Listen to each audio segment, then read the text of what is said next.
Stephen Cooley, and welcome to the Stephen Cooley Real Estate Show. We've got beautiful homes on today's show for sale in your area. We've got all the homes available in the entire marketplace on our website at StephenCooley.com. So please visit us on the web. On today's show, I'm going to talk to Stephen Heath. Stephen's one of the buyer's agents here on the Stephen Cooley team, and we're going to talk about great negotiating tips in buying a home and also the tax advantages to owning a home. So you definitely want to stay tuned for that, and we'll be right back. This presentation of the Stephen Cooley Real Estate Show is sponsored by South Carolina Bank and Trust. We believe in South Carolina.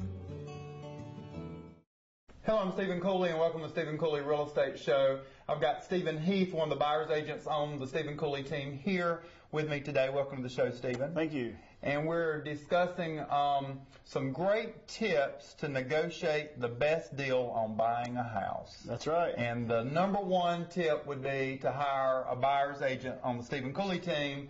And you won't have to remember all these things today, but let's hit some of those great tips when you're negotiating and trying to get that deal on that dream home. And it's kind of the sellers on one side of the table and the buyers on the other side of the table. And we're looking at some tips here that'll help people. Right. Well, you know, buying a home can be an incredible experience. It's going to be flooded with emotion, ups and downs, but at the end of the day, ultimately, we want that emotion to be happy and feel like you got a great deal. Yes.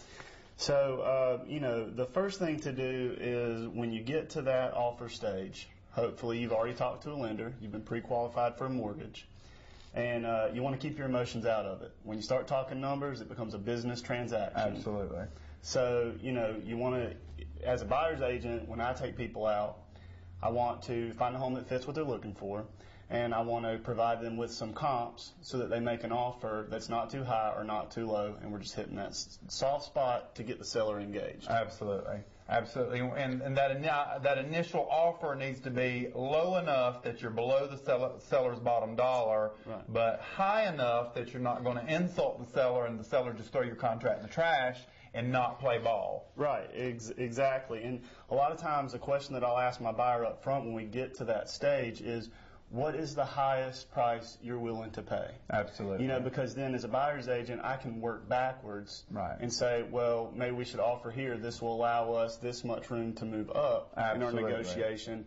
And again, keeping those emotions in check, because you don't want to get to a point where you're giving up concessions and things you normally wouldn't. You know, focus on the deal. Absolutely. And again, when you're their agent, so when they share that top dollar with you, you tell no one that number. No. And so, but it lets you know where to start at based on that offer they're willing to pay. Right. Because in negotiations, it's important that communication line stays open, so I know exactly where they are, so I can represent them the best way possible. Absolutely. And again, a reason to use a buyer's agent is a buyer's agent's able to keep the emotion out of it. When the buyers are very anxious to buy it, you can keep them in check and say, now let's calm down, let's give it one more counter. I think there's still some money left that you can get out of the property. So. Right. And I always focus too, you know, when the price of the home, you can make up for that in concessions. Right. Because cash at closing is a huge deal right now. Mm-hmm. I mean, the economy's not great. A lot of people don't have huge savings accounts. So focus on, you know, if you give up $5,000 in price, over the long term, it's not that big of a deal if you stretch it over 30 years. Let's get $5,000 at the closing table and get your closing costs paid, right, get your prepaids taken care of, get your home inspection taken care of, and let's get the seller to make some repairs on that home. Absolutely. And if you're a buyer and you're focused only on the price, you may need to ease off the focus and, like you just said, focus on whether you need closing costs paid by the seller. What about the seller's washer and dryer refrigerator, the drapes that cost $5,000 that are hanging in the house, right, things like that you've got to spend right off the bat if you're a buyer. Right.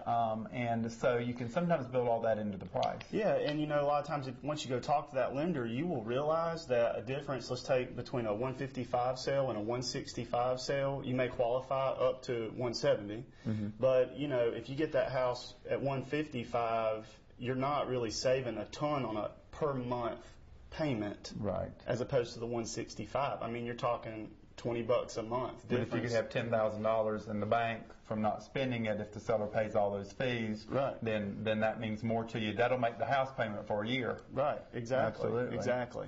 So I thought next, once you get that house and we get you closed, there are some advantages, some tax advantages Absolutely. to owning that house. Because there's always things out there in real estate magazines and on websites comparing rent to own. Whether should you go rent a 1,500 square foot house or should you go buy a 1,500 square foot house? And what people sometimes forget is all the tax savings that the government has set up for you to own a home. Right, right. Because, owning a home can be expensive. But to offset that, you've got some tax advantages here. Now, of course, we're not tax professionals, so consult a tax professional. Absolutely.